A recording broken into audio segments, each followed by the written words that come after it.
Good morning students. अब देखते हैं नेक्स्ट चैप्टर हमारा refraction of light at plane surface. इसमें पहला है रिफ्रैक्शन ऑफ लाइट, पहली हेडिंग है। ये होता क्या है, जब कोई लाइट रे एक मीडियम से दूसरे मीडियम में जाती है तो वो अपने पाथ से बेंट हो जाती है। इसी को रिफ्रैक्शन ऑफ लाइट कहते हैं। अब लॉ ऑफ रिफ्रैक्शन क्या है?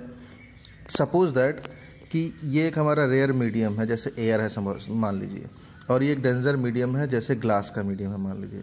लाइट रे एयर से जा रही है किस में? डेंजर। लाइट से किस में जा रही है? ग्लास में, यानी रेयर से डेंजर मीडियम में जा रही है।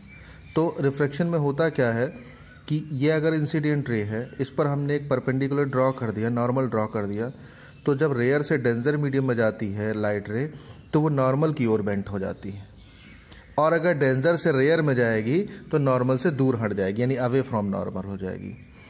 तो यहाँ से लॉ जो बनता है, दो लॉ बनते हैं हमारे रिफ्रैक्शन के।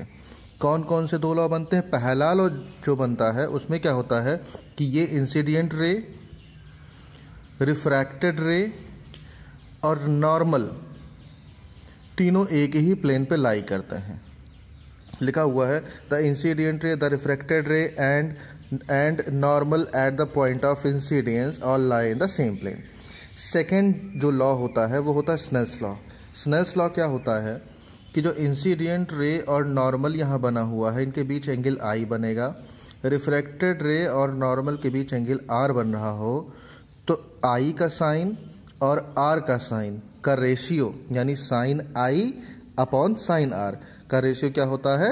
कांस्टेंट होता है। यहाँ लिखा हुआ है the ratio of sine of angle of incidence to the sine of angle of refraction for particular media is constant. और ये जो कांस्टेंट होता है इसी को रिफ्रैक्टिव इंडेक्स कहते हैं।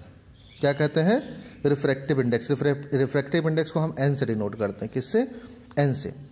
1-2 का मतलब ये सेकेंड मीडियम का फर्स्ट मीडियम के रिस्पेक्ट में इसका रिफ्रैक्टिव इंडेक्स निकलेगा, यानी सेकेंड मीडियम का रिफ्रैक्टिव इंडेक्स निकलेगा फर्स्ट मीडियम के रिस्पेक्ट में। ओके, ये है लॉ ऑफ रिफ्रैक्शन। अब यहाँ आप देख लीजिए कि सेकेंड जो हमारा है उसमें हम पढ़ेंगे कि dependence of refractive index on wavelength. Wavelength पे कैसे डिपेंड करता है? तो विजिबल लाइट में जैसे जैसे वेवलेंथ डिक्रीज होती चली जाती है, वो वेवलेंथ कैसे डिक्रीज होगी? रेड से वॉयलेट की तरफ अगर हम जाएंगे, विबिग्योर में रेड से वॉयलेट की तरफ जाएंगे तो वेवलेंथ डिक्रीज होती चली जाती।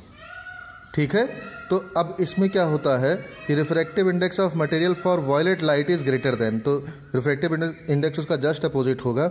ये वॉयलेट के लिए ग्रेटर देन होगा और रेड के लिए greater than for the red light, red light से ज़्यादा होगा, यानी अगर हम रेड लाइट की तरफ जाएंगे तो डिक्रीज होता चला जाएगा। Relation between speed of light and refractive index. अब यहाँ एक डेफिनेशन दी गई है रिफ्रैक्टिव इंडेक्स ऑफ मीडियम की, कि किसी भी सिंगल मीडियम की, यानी एक पर्टिकुलर मीडियम की रिफ्रैक्टिव इंडेक्स क्या हो सकती है? लाइट रे की वैक्यूम में स्पीड अपॉन लाइट रे की उस मीडियम में स्पीड। अब सपोज कीजिए कि हमारे पास दो अलग अलग मीडियम है, दोनों मीडियम के रिफ्रैक्टिव इंडेक्स अलग अलग हैं, N1 और N2। अब N1 के लिए, N1 में अगर स्पीड हम V1 मान लें लाइट की और N2 में स्पीड V2 मान लें, और वैक्यूम में स्पीड लाइट की आप जानते हैं C होता है, तो पहले मीडियम का रिफ्रैक्टिव इंडेक्स क्या होगा? वैक्यूम में स्पीड अपॉन N1 में स्पीड, यानी उस मीडियम में स्पीड। दूसरे मीडियम का रिफ्रैक्टिव इंडेक्स क्या होगा? वैक्यूम में स्पीड अपॉन उस मीडियम में स्पीड।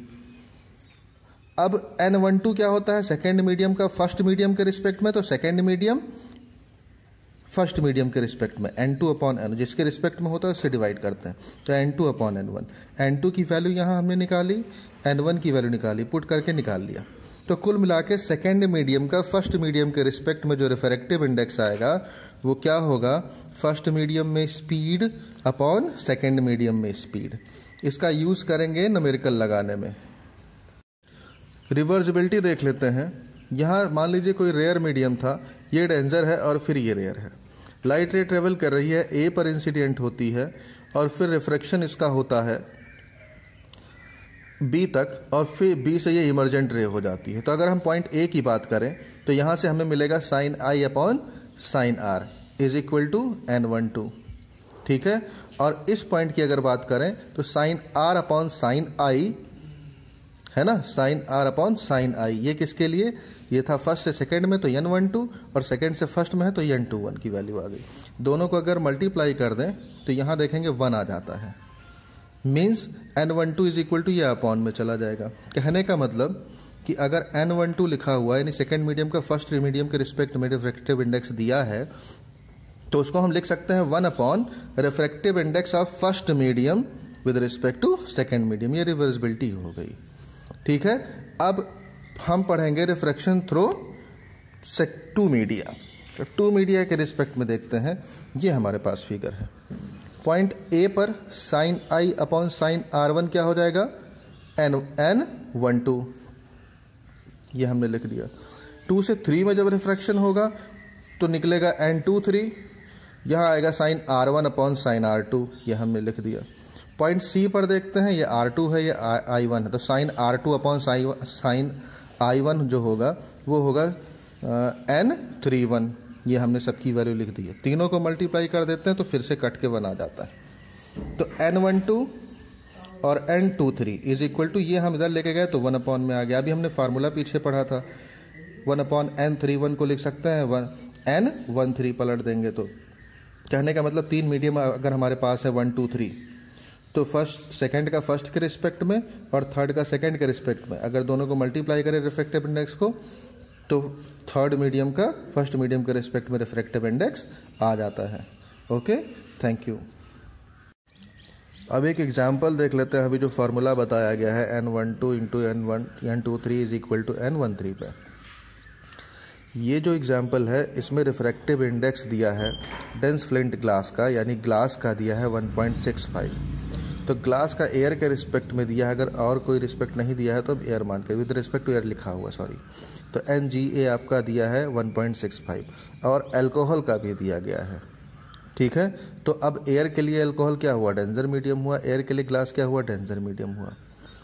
लेकिन और अल्कोहल के लिए ग्लास क्या हुआ, डेंजर मीडियम हुआ। तो पहले सेट करते हैं एयर, देन इसका डेंजर मीडियम क्या हुआ, अल्कोहल, और अल्कोहल से डेंजर क्या हुआ, ग्लास। तो पहले क्या निकालेंगे, n12 into n23 is equal to n13, ये फार्मूला है। यानी n सेट करते हैं air to alcohol, 23 means alcohol to glass is equal to air to glass.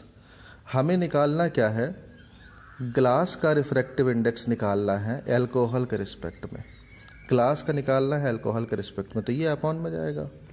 दोनों की वैल्यू पता ही है, डायरेक्ट रख करके सॉल्व कर लेंगे आंसर। ऐसे ही सिंपल क्वेश्चन आते हैं